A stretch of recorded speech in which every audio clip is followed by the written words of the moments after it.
This is there we go. Okay. Take two, take two. Hello everyone, welcome back to the Cactus Patch. I'm your host, Glitch Cactus, but you can call me Cactus. My mic was not connected. We love OBS issues. Regardless, we are here to discuss LUTI Season 16. And to discuss this upcoming season, we have Toasty. Toasty, how are you doing today?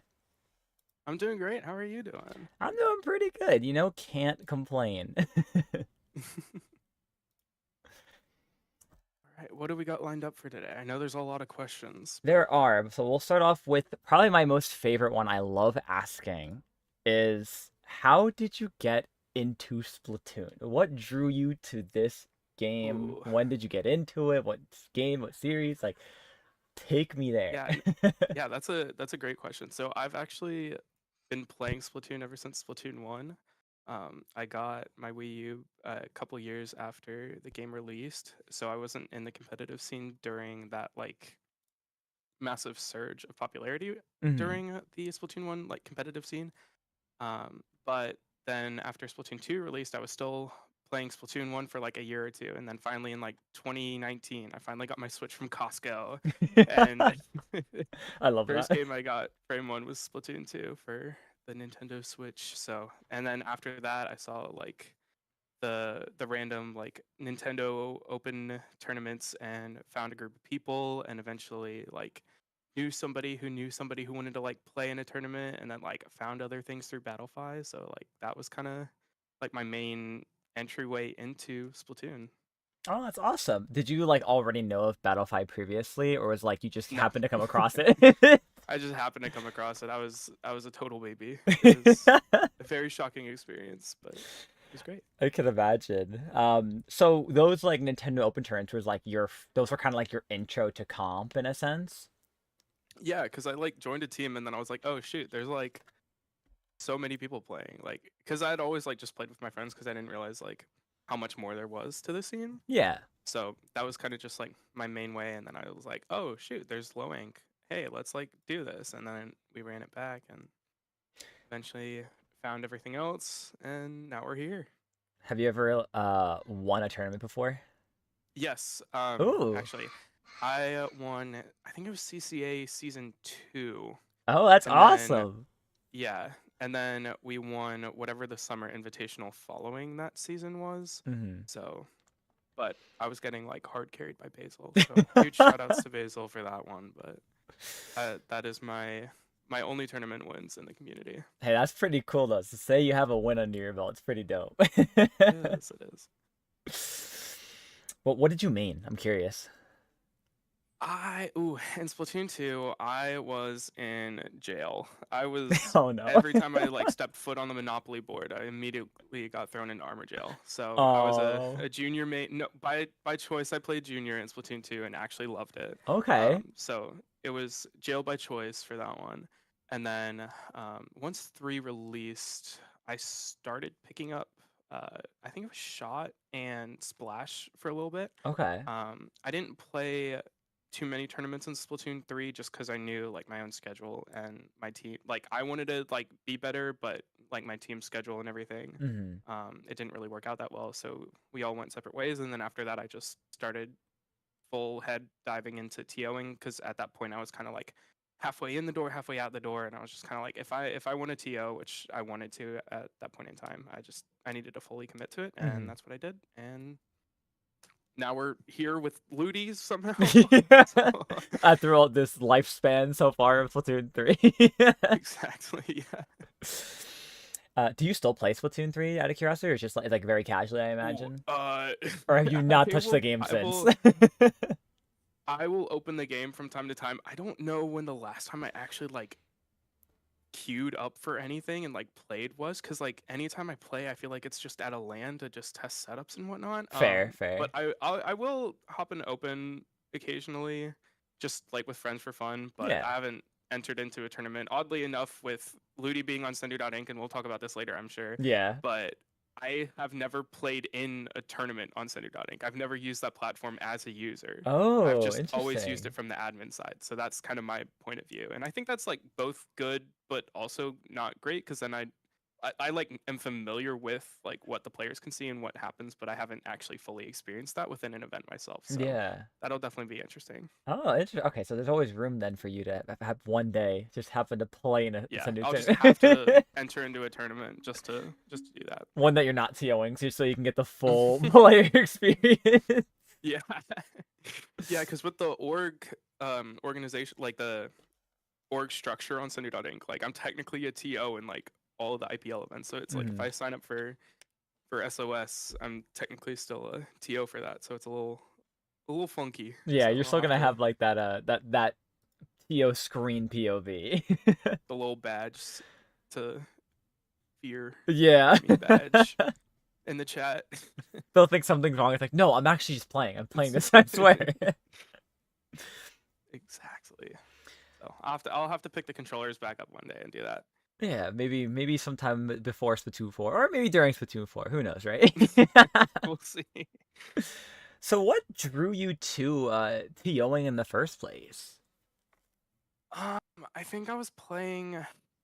It was either Swim or Sink or Low Ink. It was definitely an IPL event though, and I just Mhm. kind of like realized like, oh, this is kind of like cool what they do, and it's just something that I always wanted to help like be a part of some kind of community and actually make some sort of impact. Yeah. So I was playing in that event. I'm like, oh, they like need more people to kind of like watch over everything. So that was my initial like mind thought bubble thingy. I don't know what word to use for that, but um, yeah, I applied to SOS, and Sky and Grace brought me on board and taught me the ropes, and then made my way from there. I could tell you the entire story of like how I got to where I am if you want, but I'm sure we'll kind of hint on some of that in the later questions too. Yeah. I mean, it's entirely up to you, like whatever you feel like, tossing out whenever. When was this so this is during Splatoon 2 when you started TOing? Yeah, so that was back in, I wrote it down here somewhere. I think it was 2021, 2022, that time frame right around Okay. then. Yeah. And then so that was still like before Splatoon 2 was technically dead. Like there were still a Mhm. few patches after that and whatnot. Yeah. Um, so and then after that, I started getting into more the production side of things because they were down a streamer and needed somebody. Mhm. Um, that was 2021 actually. So yeah, I joined Swimmer Sync staff back in 2020. Sorry, but then started doing streaming in 2021. Eventually made my way through IPL production, or not, yeah, the production side of IPL, and uh, Devin and Level One was like desperate for somebody to go to the Big House 10. So that was my first LAN that I ever staffed. Oh, So it was just cool. me and Devin behind the PC, holding the fort down at Big House 10. And then after that, I have kind of just been in between every role in the scene ever since then because of my experience within production and tournament organization. So after all that um, came Super Jump. So I started to help stream that when we initially had waves back in like Super Jump 1 and Super Jump 2. Mhm. I was streaming, I think it was the morning wave. So that's kind of what brought me into some of the major events after that. And then MIT was looking for some help with their major Stormbreak, and that's kind of what sparked everything, I think. So they brought me on board, and then I kind of just started doing my thing and came up with books on books of bracket formats because we had no idea what the registration and Yeah. entry was going to look like. Um, and then ever since then, I've kind of just been in that kind of mindset of looking towards major events and kind of help supporting those in that way because they kind of need a different level of attention than Mhm. just kind of your weekly because there's so much going on behind like the marketing aspect. Commentators and all of that lineup is going to be completely different because you can actually pour a lot more time into stuff like commentary documentation Mhm. and prize pools and branding for your stream and whatnot. So that's kind of how I got into TOing and how I kind of got here. But Yeah. yeah. Oh, that's awesome. You did mention that Big House was like your first land TOing. Have you been to lands before that, just as like a either player or a spectator? I played in Riptide 2022, but oddly enough, I was volunteering most of the time. Oh. So I was online support staff, not support staff, but helping to support like the stream for Riptide 2021. Mhm. And then that's kind of what sparked my interest. So Oh, okay, then I cool. convinced that old team of mine to make their way into Riptide, and that was really cool to be able to kind of like meet everyone and understand how like big the community actually can be and how much it can actually impact things. So it's really cool. And then that's the only LAN I ever played in. Ever since then, I've just been helping out. But I know you said TO Big House. I don't actually TO at the LANs, even though it seems like I do a lot of the work with like Mhm. me running around with my iPad and whatnot up on stage. So if you have ever been at a LAN and there's some little iPad kid gremlin running around on stage, that was probably me. Uh, So so are you more that of like was a coordinator then really when you like help out at these events? Yeah, so what my official role is a stage manager, but Okay. I'm basically the liaison between the tournament organization, which is going to be Rays or Magic is no longer TOing, but Yeah, I know. Kraken or any of those Sad guys days. running like actually behind the desk, and then Yeah. the production table in the back because it's so hard for our technical director and anybody else back there to actually move around and get anything done. So that's kind of what that role allows me to do is not only manage the setups on stage, but also be that point of contact in between the two teams. So that way we can make sure that we're running things smoothly. Okay, nice. And did you already have basically what I'm trying to ask is have you had experience doing this stuff before or was this like all new and you just like decided just to try it?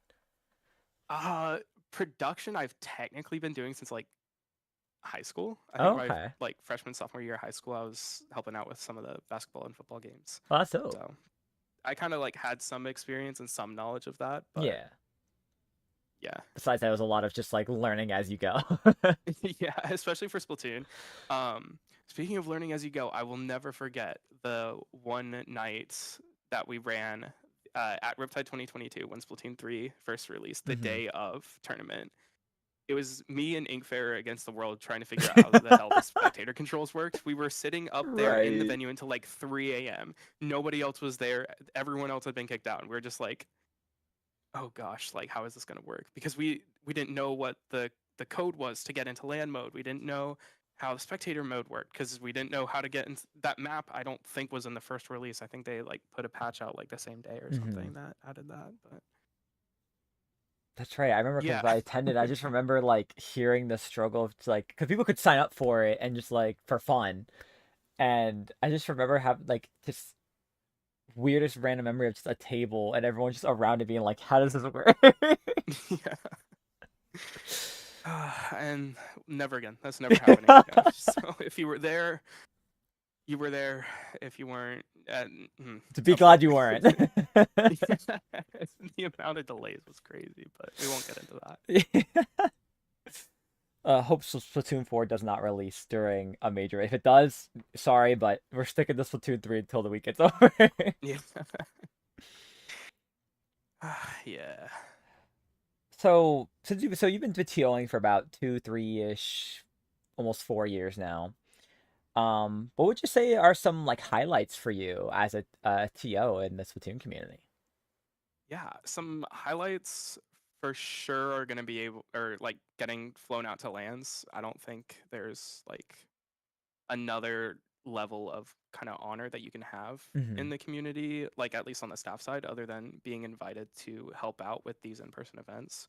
Um, so I think that's going to be like my like tier one highlight is going to be Genesis. I was sitting there in the second row of Melee finals on day 3. I didn't have anything to do, and it was like me, Rissa, Magic, and like we're just all like having fun, enjoying the Hmm. vibes. So it's really cool to be able to kind of have been able to foster a team like that and be able to get all the stuff done that we do. And then I think, oh, besides that, Hmm. um, probably my other favorite highlight as just a tournament organizer was Hmm. creating the modern double elimination pools format that we see in a lot of events. Oh, So okay. following Stormbreak, that's where that initial idea came from. Um, And in my own opinion, and I've talked to some high level players, and they also agree, Mm-hmm. it's the most effective format for a day one pools because it gets as accurate as you can bracket placements in the least amount of time. Since that top one seed team is likely only going to have 3 or 4 games during that first day, Mm-hmm. and that second, third, and fourth seed have like that inter-pool relationship, so they go into that redemption stage and they're able to kind of mix that around, and we're able to have a hyper competitive top 16 bracket on the final day with best of 5 sets. And that was the biggest point of feedback that I got, was having best of 5 sets in that alpha level bracket, even in losers, Mm-hmm. is huge, because a lot of teams would do so much better during games 3, 4, and 5 and actually be able to reverse sweep their way into a further round of losers. Yeah. Well, that's incredible. So that came out of the multiple different like books you were able to create of Yeah. of bracketing Yeah. and things like that. Too many hours were just spent looking at challenge and creating dummy brackets on StartGG to test out all these progressions. So yeah, I mean, it I proved couldn't have worth it done that though. without KBot and Magic though. So props to them for helping me out to figure that out. But yeah, I think we're starting to see it at a lot of lands. It was at Low Tide City in 2024. It was supposed to be at Riptide. Hmm. Then there was a last minute change to the format that wasn't super well communicated, Hmm. and so there was a little bit of confusion there. But I imagine if it we should see changes, this later. yeah, I What? imagine if it changes, is that like just due to like team signups, I imagine things like that, like Uh, team numbers. so there's 8 pools within the format, so that way you feed into a top 16. So you Okay, just yeah, have half as many pools as you want your bracket size to be. You can also go up to like 16 pools for a top 32. But the only thing that fluctuates is the size of that pool. yeah. So it Hmm. just changes how many rounds you have in the first day, which Okay. is really good because then that also can scale with how many brackets you end up having. So you just have like a bracket for each round of losers that gets eliminated. Oh, nice. Or you Okay. can even like feed 2 rounds of losers into a bracket. So Oh, that's it's dope. super flexible, super great, and good for a huge scale of teams. I'm about to say, I see why it's like such a peak bracket. It's such a peak format. Yeah, because it takes up all the stuff that like round robin would just add so many hours, and same thing with Swiss with all the downtime that you have. So, Yeah. but we're not here to talk about bracket formats. Oh, it's so cool to learn though. Like that's awesome. Was there anything else like you were able like in your time as like as part of staff like have created besides just like obviously a really good format that a lot of lands are using in online tournaments? Like, was there anything else that like you yourself have been able to implement into the scene that's really helped, or if it's just for fun? Something, yeah, actually. So something that I've been working on just for fun is like a Google Sheets version of Swiss. So that way Okay. it's just like predictive and you can see the matches ahead of time. That way you can get them started before having to like actually wait out that like hour-long waiting period that you might at a land like that. So Yeah. that we might see at a land in the future if they ever have to run Swiss, but ideally they won't. Something else that has been a huge help to LUTI has been the updated LUTI seating sheet. Hmm. So it is incredibly powerful and has a lot of tools to be able to find team results and be able to organize and sort teams by like the Sendo seating power that is determined by your matchmaking and placements history. Hmm. So it gives our seating council a huge, huge advantage and eliminates a process that initially would have taken like even 3 or 4 days out of the entire week that we normally give our seating Yeah. council to seed. And that step is just already done. So they don't even have to think about sorting all the teams. So Oh it's wow. huge because they get links to previous results. So like Speed Ladder and Flutie, they're able to get all that information just in the sheet. They don't have to go anywhere for it. So it's it's crazy, I was but about to say it's that's really gotta be cool and so nice. That saves so much time. it is. And I'm always trying to work on it to get it to be cleaner and more organized so that way they can I love and appreciate every single person that we have on the seating council and appreciate their time so much. So that was like the least I could do to try and give back some of their time that they're already giving. Yeah, no, absolutely. So much time to do really anything else that might happen or come up, whether that's Exactly. Yeah. Splatoon related or not. Did you have any highlights? And then we'll move more into Ludi questions. I'm just curious. Besides like being part of staff, maybe like either spectating or as a player, any highlights from those eras of your Splatoon career, I guess you could say? Yeah, as a player, winning CCA was kind of cool, but like again, I was kind of getting carried, but it was Yeah, still a lot of everyone plays fun. a part. Yeah, so that was kind of cool to get like my first experience at, or not my first experience, but um, be able to kind of be introduced to the collegiate scene in that way. Actually, because I had heard of the Purdue Splatoon Club before I even like applied to Purdue, Hmm. and like low key, that was a little bit of a factor in which college I ended up going to, mostly because it was close enough to home where I could like drive if I needed to, but Yeah. far enough away where I didn't have to see my parents every weekend. So fair. So I think just being a part of that side of the community was um, a highlight for sure. And then as a spectator, I don't know. I feel like just hanging out at lands is just a highlight of my own personal Yeah. life, just because it's like there's all these people and I'm doing this much and it's crazy. So I think it's just cool to see or all the teams and players I've been able to impact in a positive way. Yeah, no, that's awesome. Those are honestly some fantastic highlights, honestly. All So right. when did Should we get you into LUTI? Yeah, let's get into LUTI. All So right. when did you first start either helping out or just getting right into joining the LUTI staff?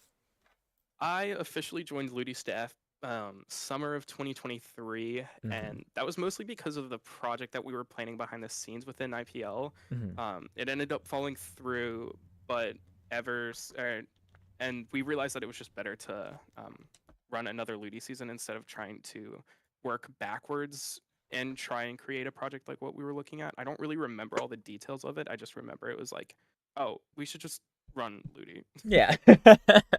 And then ever since then, I'd been able to hop in there, and I just got an invite, and they were like, "Yo, if you want to keep working on this, just head over here." So that's what ended up happening. And then ever since then, I've been kind of helping to make the schedule and run some of the later seasons, which is why we've gotten them in like shorter intervals. Because usually it's just like, do we want to do it? And it's like, eh. And then I just would post out a schedule, and they're like, "That's doable. Okay, let's do it." So that's that's kind of how we get LUTI seasons. Is just, do we have time and energy to do everything all over Yeah. again? No, So that makes sense. that's your sneak peek.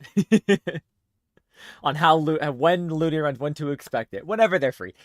Yeah, I always find it so funny because they're like, "When's LUTI?" And I'm like, "I don't know." Yeah. I guess Are when my I have classes gonna be a time. pain in? Yeah. Will my classes be over? Do I have to worry about any tests or anything at the time? Like, give me a break. Yeah. So that's kind of why we've been scheduling between like semesters or summers or stuff like that. It's just because like it works better with our own schedule too. Yeah, and I think that's reasonable because, like, how are you gonna host such a major league, during a time where like a lot of one staff will be busy, so they can't really help out, but also like the players, right? Like a lot of them are gonna be Yeah. focused on their schooling or work or whatever it might be, so they might not have the opportunities to. And plus, you also have to think about like the times of where it's like if even if you are all free, what time of year is it? Because if it's summer, a lot of players might just be traveling or doing anything else. Yeah, summer break and summer vacation got crazy. I remember we got so many reschedule requests during a season that we hosted over the summer that went into like later July, I Hmm. think. Just because everyone's like traveling and vacationing, and I know a lot of people in the community are in high school and college and like have to work off that seasonal schedule, but like I didn't realize it was as many as we were actually seeing, but it was Yeah. also just like that DivX that season like wasn't the same as what we're looking at right now. So Yeah. it's also possible that we were just getting a skewed sample. Yeah, no, that's fair. Time of year matters so much. I think for now though, I feel like has the past maybe one or two seasons been a little different than that based on like the time of year they've been held. Like I mentioned, there's been less reschedules recently. Um, I don't know. Last season I think was I don't remember if that one was over the summer or not. I think this is either my second or third season that I'm on staff, so I'm not sure which is which anymore, just because they're seasons are so long. They Yeah, take up so they much. just merge in your brain at this point. Yeah, I'm just it's just like, okay, help desk is doing help desk things. Next Yeah. day. What are some challenges that that you usually face when it comes to maybe helping out or run Ludi? Oh my gosh, people don't read. Like I know that's like the staple like It's become canon yeah. player experience, but like oh my gosh, if you just like look at the rules, please, I beg. We wrote them for a reason. Like everything you need to know is in there. Like Yeah. there are some really good help desk questions, and I like always make sure to like thank and appreciate people's time who like actually come to help desk with actual issues. Yeah. But like every like I swear it's like every other post is just like, can we add subs? Like yes. Yeah. Like just read the rules. They're there. Um, but I think people also just don't really know about default time being like that's the time you're supposed to play at. Hmm. And the reason that scheduling is as chaotic as it can be is because people think that they have to organize a time that week rather than just defaulting the default time. Yeah. Which is something I noticed in other leagues, like the Big Esports Conference. So I've been here helping the Purdue Esports program for a little bit. So I've been able to kind of dabble in a couple other titles in different league formats that way. Okay. But like they have a set schedule time. You are playing like Overwatch or Thursdays at 8 p.m. every week. And it's like if you need to reschedule, you need to go through this entire lengthy process to change the match time. So I think a lot of people just misinterpret what default time actually is. Hmm. And I know some people like play the default time game of chicken where they're like, oh, we can only play at default time. And the other team like can't at all. So like by those terms, technically the other team has to forfeit unless they have a reschedule left, Hmm. um, which is unfortunate. But also, I think people need to realize that whenever they deregister, they're registering to play at default time every week. But Yeah. No, that makes sense. I mean, they would know if they read. yeah, But no, that makes sense. Yeah, because like it gives a good like base level of understanding of like, hey, like this time at for this day, like this is when you should try to have your matches, and like if you have the one reschedule you're allowed to have, like by all means, like use it. But as yeah, Popkin says, try not to use it the first week. yeah. That I think those are like the two biggest things are just um, people kind of understanding the inner workings of a league. Hmm. But then, yeah, other than that, I think the other biggest challenge that we were facing before was seating. Was it just took so much time and so much work. But fortunately, we've gotten a lot better at doing that. So Yeah. yeah, Plus, I think you guys like. I mean, I'm not sure, but do you usually like add? I mean, you said you've only been around for like 2 or 3 seasons, but has there been like in the 2 or 3 seasons you've been here, like, are you adding more staff at per season, or is it kind of like some leave and then you have to add some, or is it like sometimes you just don't add anybody because like the people you have are already so good? yeah. For the seating council, it used to be like a reapply every season kind of thing, which I personally didn't quite understand Hmm. the benefit of doing that because you would just have like the same like 6 or 7 people reapplying and it would just be like the same council. Yeah. Um, so we changed that to just like if you're on the council, you're on the council, and if you need to leave, then we'll try and find somebody else. But we'll also just have rolling applications. So if there's anybody that we're like, oh, you are solid at seating for this kind of region, for this kind of skill level, like we definitely need some more representation there. That's when I'll personally be looking into seating applications again. Okay. So, but right now we have a stacked seating council, and I'm excited to see what kind of work they'll be able to do. Oh, nice. And I've been nosy and I've been looking at like the teams that have signed up for Ludi so far, and like Yeah, I'm already like excited enough as it is. Like just scrolling from the top to even the bottom like portion, because like when I can I try to tune into the low links and everything, and just seeing the teams that are signed up, I'm just like this is gonna be a very exciting low link or not low link, yeah. Ludi. Div X this season is just stacked. Like, Yeah, and first I'm for a not even talking while. about like it hasn't been this kind of like powerful in a really long time. I Hmm. think just because of it being so intimidating to have to like schedule and do all that. But I think a lot of players are seeing this as a potential opportunity to get more content and play more consistently. and hopefully this will help to support the idea of actual teams within Splatoon instead of Yes. just here's Harshy's pickup of the week kind of Yeah, thing, yeah. dominating SOS again. I think that's kind of my favorite thing is that even TOs know about the Hershey pickup mess. I love when you the minute you said that, I'm like, yeah, I'm glad this is universal. But no, I yeah, love seeing absolutely. people play, but like it makes things a lot harder to create content or create more invitational kind of events. But I think the Sendo Q finale has helped support that a little bit. I think just also having LUTI alongside that will really help to support that. Hmm. But yeah, Yeah, no, that makes sense. I mean, honestly, like, for the longest time, I feel like, within the past maybe year and a half, I'd say, it's been very disheartening in the mid-level to top level scene, especially as a competitor myself, being able to like watch some of these streams and be like, I don't know these quote unquote teams. It's just players that are just a friend group or a competitive group that just change their roster every so often, and yeah, then they're winning your weeklies, now they're winning your majors, and it's like, obviously for land it makes sense because like it's a land, but like now when it comes to online, it's like cool, congrats, but like there's like, I think of it from the casual perspective where it's like they're not gonna know who you are. There's no yeah. branding here, but like you said, Ludi's an opportunity, and I think with a lot of these teams now looking at Ludi as this chance to make a team and like start creating these what's it called, not storyline, I guess storylines, Yeah, yeah, its storylines would be the storylines. perfect phrasing for it. So Because that we're able to support these like rivalries should any come up and be able to kind of like foster that in its own way. Yeah, exactly. And that, I mean, plus with a huge surge in players finally starting content too, this is like free content, free views for you for the taking.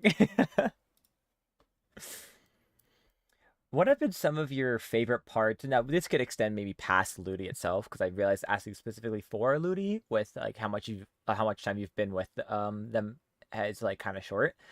Favorite parts of TOing. Favorite parts of TOing? Um, And again, this could be ooh, good for question. specifically Ludi or it could be overall.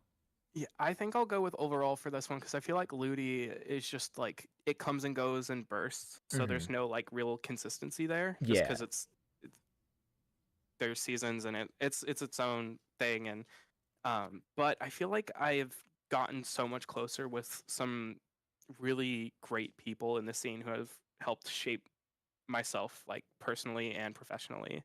Um, Being able to kind of interact with the commentator scene because they're their own like little cluster of the scene, and I feel like sometimes it's hard to kind of mingle everyone together. But I think just being able to see how everything has affected how I've developed, just like I don't really know how to like explain that in further detail, but like I don't know, I've just like the more I'm around like the good people of the scene, I feel Hmm. like I'm just becoming a better person. Yeah, it's like this the phrase where like one bad apple ruins the bunch, but if you're like kind of twisting that, it's kind of like if you're around like the more good in an area or a scene or a community or whatever it might be, like the better you feel not only as a person but like you feel about other people because you realize not everyone can be so cruel. Exactly. And that's kind of like helped my own motivation to like keep pushing for the scene to grow. Like not only in like size, but also just like there are some people in the scene who have really stunned the growth, I think, and created a lot of tension. But Mhm. I think when you look at the other, not necessarily the other side of the scene, but when you look at exactly what you were describing, like the how much we've been able to grow and change, I think that just kind of puts things into perspective of like, wow, we are in such a better place now than we were, I don't know, when FM was around and haunting everything, but he's Yeah, still lurking in the shadows. but stays in the shadows, which I think helps. Yeah. It's like it's if do you see the like the new like Puss in Boots movie? It feels like that where it's like Yeah. you have Oh my gosh. where Yeah. it's That is like, a perfect explanation right, of everything. Yeah. like the death is in the shadows, and like eventually like it's there, but like you're still focusing on the goodness of friendship and like enjoyment of other people that like make you enjoy whatever it is you're doing. Yeah, that's a great way to put it.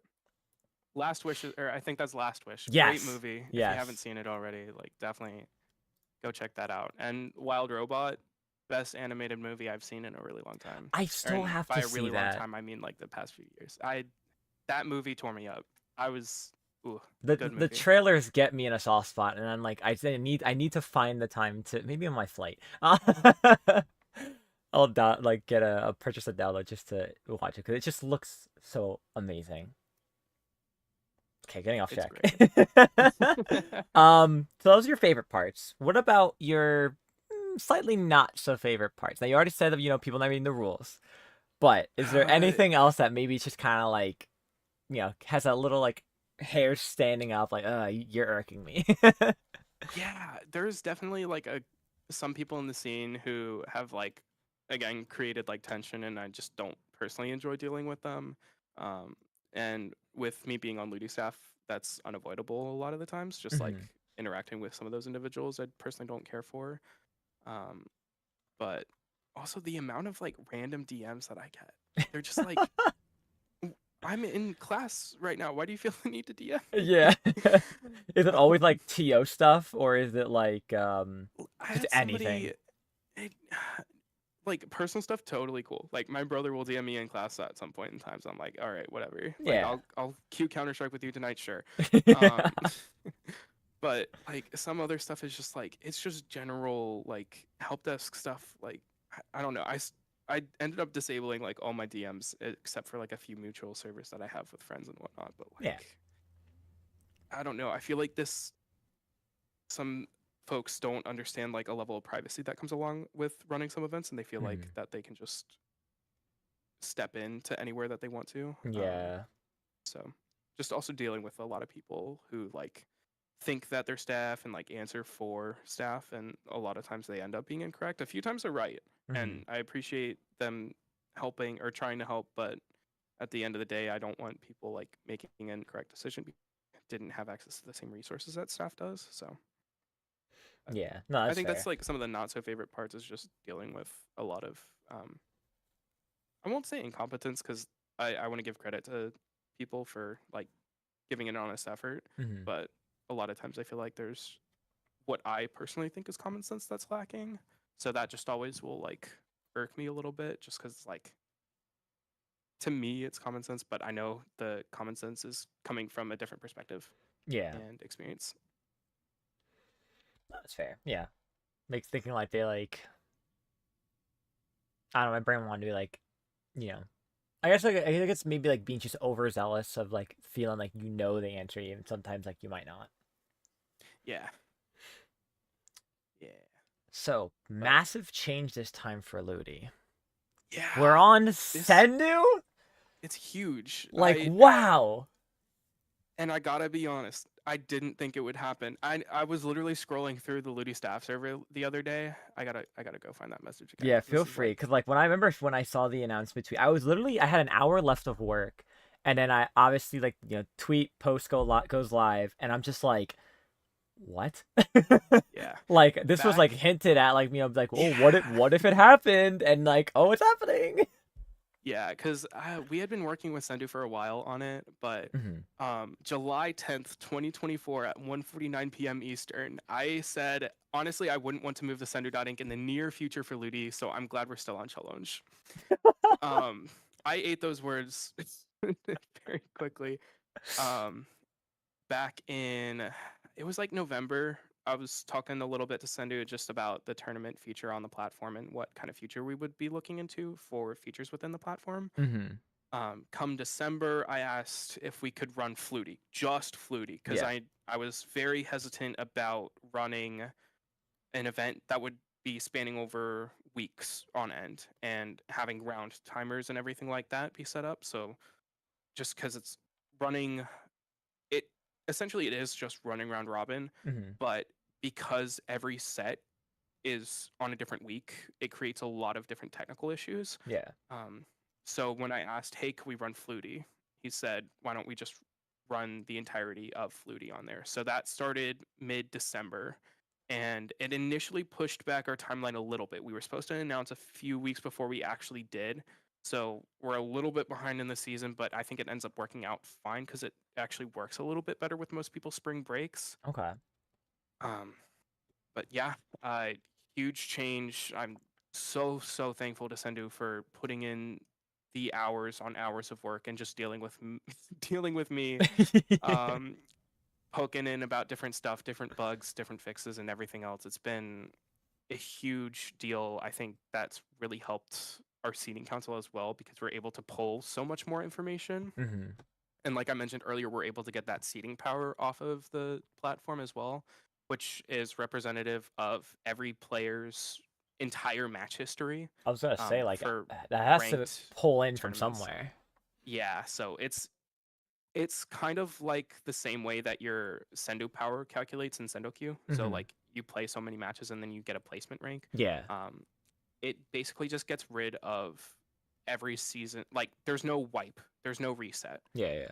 So it just calculates from your entire competitive history. And I was looking last night at Swimmer Sync and I saw some teams rank go up from like 1100 points to like 1390 or something like Wow. that, which boosted them up so much in the leaderboard that I have internally of just like I have like a little sheet of like if we were only to use the auto seating feature, here's how all the divs would line up. It bumped them up from like div 6 to div 3 or something like that. That's It was crazy. crazy. Oh my Yeah. gosh. So if you think that you're just going to be able to like wing it and play in like one or two things, um, it helps. The more you play, the more it helps because the confidence level is definitely going to be higher. So you're going to have a more accurate power. Yeah. Um, but yeah, I honestly the the recommendation would be to play in the LUTI seating events because we'll be able to pull a lot of that directly. Hmm. Obviously not required, but like It helps. definitely is easier Yeah. for us to see when people play in those because it's also the most recent. Because like if Hmm. you're looking at results from a month ago, you don't know how a roster changed. So Yeah. that's kind of the main thing. Yeah. No, that's fair. And then it's like I imagine based on the auto seating from on Sendu's site, you'll be able to kind of break it in at certain numbers by division, or is it going to be like manual still at that point? A lot of it ends up being manual just because that's divisions are like a cutoff. Only 12 people make it into Div X. And I think a lot of people Hmm. still don't quite understand that within the community because they're like, oh, yeah, we play at a Div 6 level. Well, your Div, you didn't register for LUTI, and divs are only significant in the context in which they are placed. Yeah. And without the context of your placement, like a team could be Div 7 if 100 extra teams sign up. But because they didn't, they might be bumped up another division because there was enough room to bump more people up into a division. Got you. So I think that's a little bit of just misinterpretation from the community, but I feel like a lot of people just also know and they just still use that for like skill estimation, which isn't like inherently bad. It's just like that's not entirely true, but yeah. Yeah, and I think it's so. Is there going to be like a? I know when like divs were announced, it was like a div release night, right? Where there was like a live stream and people were like being able to tune in, and there was like some talks about Yeah. how it worked and everything. Is that something that will probably be similar again? Because I think there's just a lot of people that are still kind of confused about the process that of everything switching over to Ludi.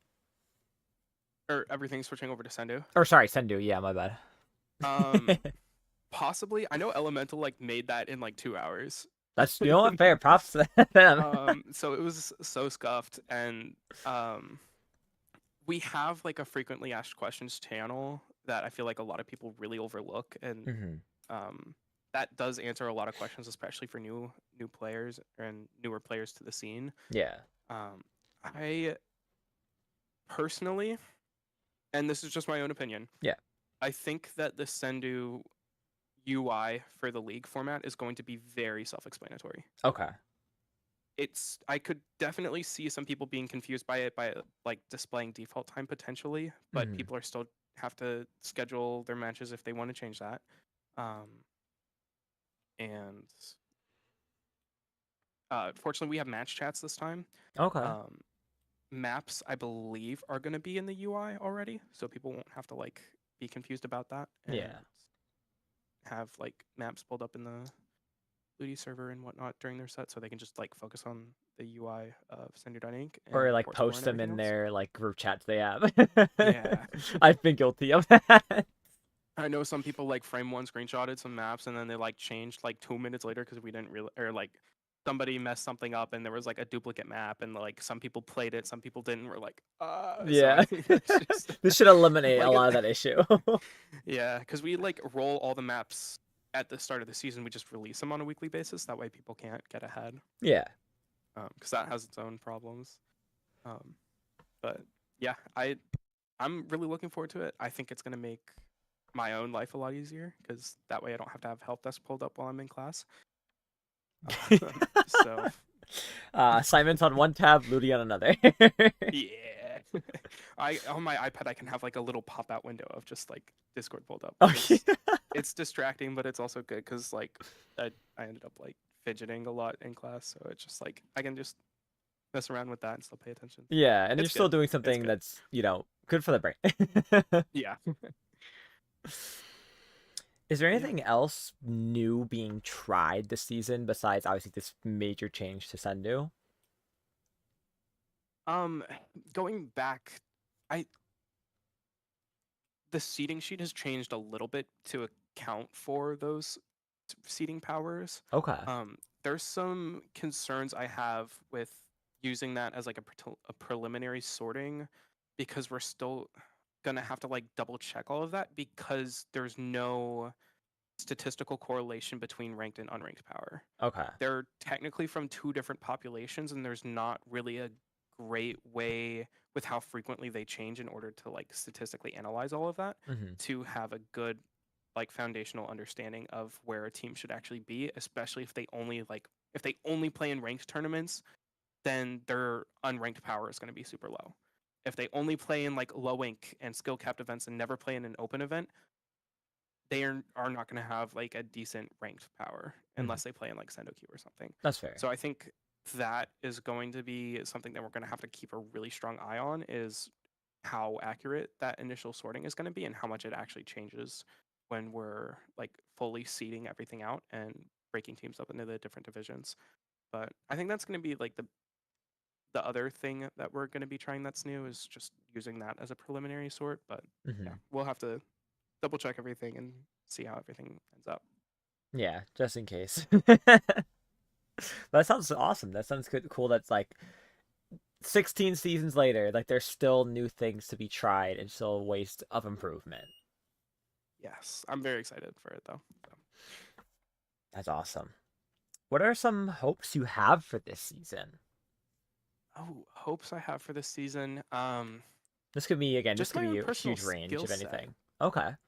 Um, before this season, I didn't really know. Like I've used Python in a couple just technical skills before, Hmm. just for like data analysis and whatnot. But I had never actually like used an API before, and with this season coming up, I had to force myself how to like learn how to process that and process all the data that we're actually getting from the tournament platform to actually be able to sustain our seating sheet. Um, so that was a huge thing that I had to learn, and I hope that I'm able to like actually use that for our our partners. So like LUTI tonight is going to be able to utilize some of that. Hmm. I'll be working on a tool so that way they can get live match feeds. So like they can do like pseudo live look-ins on other matches and see anything that's going on in progress. So that way they're saving more time and not having to manually scrape everything. I did Yeah. not realize that they were spending hours just like collecting everything. And I'm like, I was telling Falco the other day, and I was just like, dog, you could have just like asked. Like I'm right here. So I think that's something I'm also looking forward to this season is how our partnership with LUTI tonight is gonna pan out, and hopefully they're gonna be able to have a really cool stream and do everything that they want to do. Yeah. Oh my gosh, how could I completely forgot about the LUTI tonight, like stream partnership with all of that. Oh, that's gonna be so much fun. Oh my gosh. Yeah. So they're gonna get a lot more powerful tools in the near future, and That's awesome. yeah, should be cool. Fantastic. All right, awesome.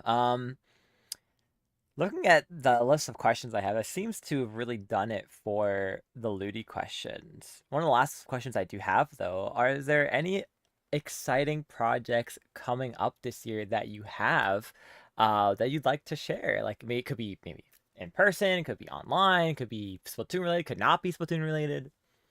Yeah.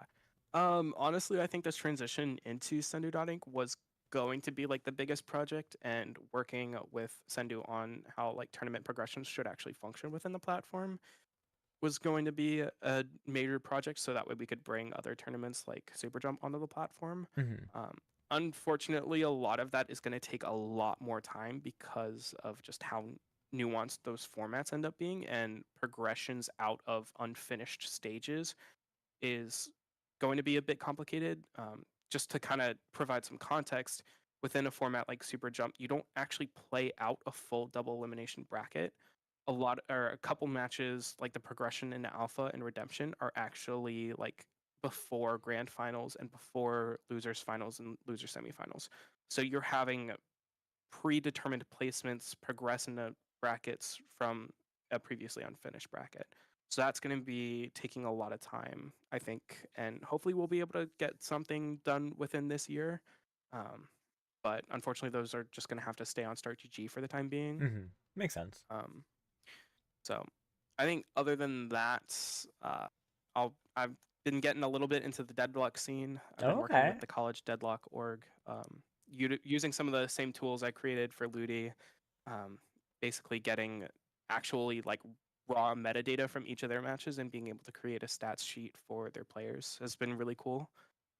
So that's another project that I've been cooking up, and Nice. yeah, um, I think I'll be going to MomoCon just like for fun. So Okay, that's gonna be like nice. my first Yeah. LAN where I'll just kind of like be there to vibe. And So not actually have to that's gonna be. TO or volunteer or anything.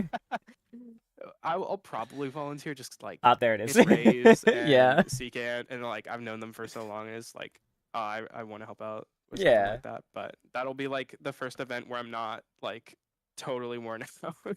Yeah. Just like But constantly 24/7 in the venue, just making yeah, sure things are working. yeah, like oh gosh, those like Riptide weekends and like LAN weekends, I would be getting like 5 hours of sleep max. Oh my God. It's It's like like, the entire well, weekend or like each night?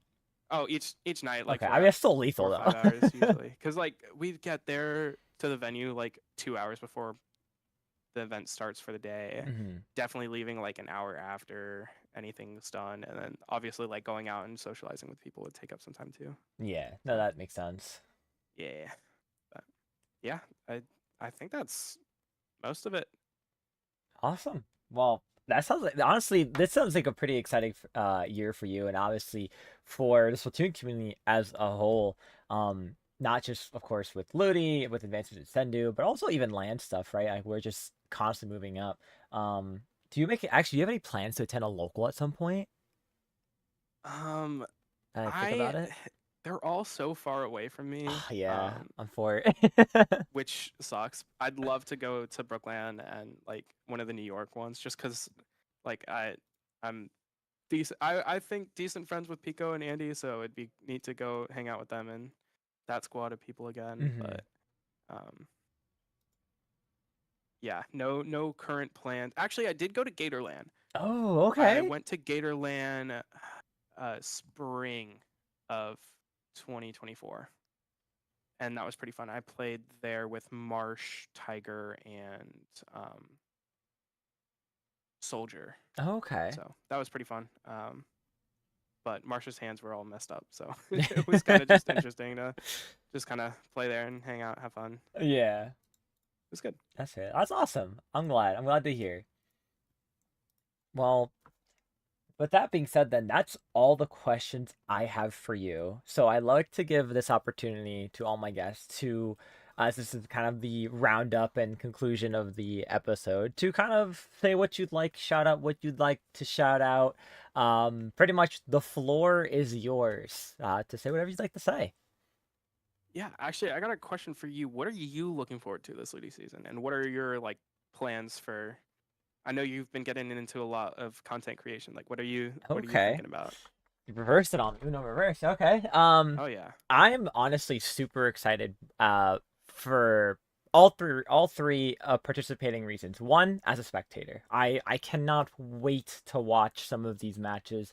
I mean, especially being able to look on Sendo. I think it's like almost 400 plus teams signed up right now. Might be over that at this point. Yeah, I think it's right under 400. It's getting there though. Yeah, like just knowing there's. 387 right now, but Oh not my all of them are gosh. completed. I Okay. will tell you there are a lot of rosters that do not have either 4 people on the roster or Mhm. haven't submitted their time zone Google form. So if you Okay. aren't on the list of teams in important info, get on that. Yeah.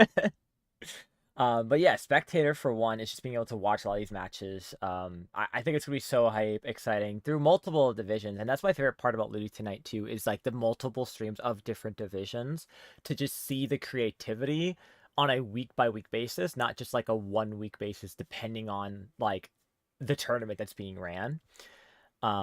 Another is playing. I do plan to play in this LUTI season with a pickup. Ooh, We actually probably need to sign up like tonight. Now I think about it, I don't yeah, think we did you should yet. get on that. Yeah, I'm actually gonna open Sendu on the background real quick. Sendu.inc/Ludi. It's great So having such a short that's URL. what I say. Like it's not just like a massive multi-letter number code of like start GGs. Um, So definitely play wise. And then I'm also gonna obviously look to um commentate if I can, and obviously, get maybe myself personal creative ideas of making content around it, right? But like obviously there's content to made if you play in it. I've personally wanted like thought about the idea of like um if it's not already in the background ideas already, having like I want to say like I guess like a weekly recap in a sense of like loot Oh yeah, just purely looty. Like, hey, these are the matches this week, pure division. Here's who won. Thank you, goodbye. Because I feel like that's cool to just have like a recap for the week just to catch people up who maybe like want to know how this division did or how their friends maybe did or their enemy teams they're like rooting for or maybe against.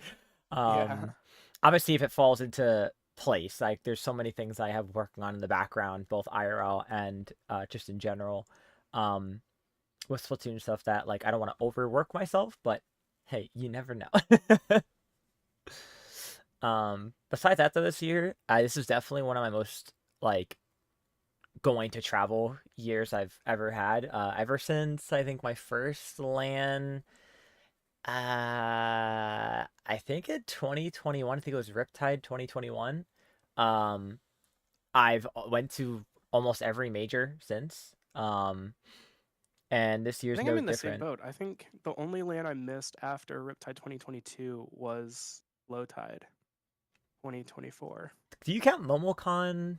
What last year or the year Oh, prior? Does that count? that I also didn't get to. I Yeah, was that would count. okay, because I didn't go that one. I think that's the only one I didn't go to was MomoCon.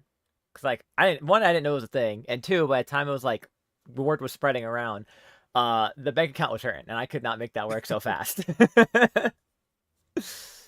But yeah, I mean, I've obviously Big Dapple's close for me. It's like a 2 hour travel by public transit, so I make that trip up to New York. This weekend I'm attending Chai Shoals in Chicago to compete in their qualifier. Um, Oh yeah, I'll also be helping out with the finale for that. So oh, also the Stop has got me championship on board showdown. for the yeah. Stop has got me and Nice. Toma on board for that to Oh, help let's out. go. Yeah, I mean, I've signed up for Gommel already. Definitely signed up for MomoCon, Riptide obviously as well. Um, I do want to try to make stops to most locals this year if I can later in the year or more spread out. If it makes sense. Like I know the next closest I probably can do easily is New England. It's like a 5 hour drive, which isn't terrible. I mean, it still sucks, but yeah. Yeah. um, but yeah, this is definitely like I say those are most of the, for if not all the things I'm excited for this year. Um, in Splatoon and just in general. I mean, I always question myself how I do it, but hey, we're here, we're trying, we're doing No, things. that's a great list. So now I think Undo, that's yeah. That was my only question I got for you. But yeah, no, absolutely. I always appreciate it. Challenge me a little bit. um, turn the tables. well, I'm gonna give the mic right back to you. Is there anything else you'd like to add on or anything? Um, Sorry about that. No, you're good. No, I don't think so. I think I'll just shout out Sendu. Huge thanks to the goat for setting everything up for LUTI. Super grateful to all of our current LUTI staff, which is very limited, but we are a strong but and mighty team. So I think those are my shout outs for the mic. That's awesome, fantastic. And then I do want to just ask if people want to catch more about you or learn about what you do, or just in general, just follow you. Where can we find you? Oh yeah. I have deleted Twitter. My Valid. account is still like there, but I don't touch it anymore because that's just a whole cesspool of Yeah, things I don't want to be around. yeah. So you can follow me on Blue Sky at ToastySPL. No underscores or anything, just ToastySPL dot bluesky dot social. So you can catch me there. I post semi frequently. Some of them are like little tidbits of cool information. So like LUTI updates or something just from like a insider perspective, and other posts are just like asks for like, hey, I need this to like test something. So Hmm.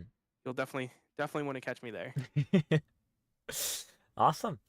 Sounds fantastic. Well, Toasty, thank you so much for coming on to this episode of the podcast to discuss LUTI and also tell us about yourself. This has been so much fun to speak with you and just be able to not only find out more about you and what you do, but of course, the efforts that you've put in to this community thus far to your Splatoon journey, I guess I'll call it. Yeah, thank you so much. And then with that being said, that's going to do it for us here at the Cactus Patch. I, of course, want to thank all of you for watching and listening on it, and we appreciate it tremendously. And that will do it for us here. We'll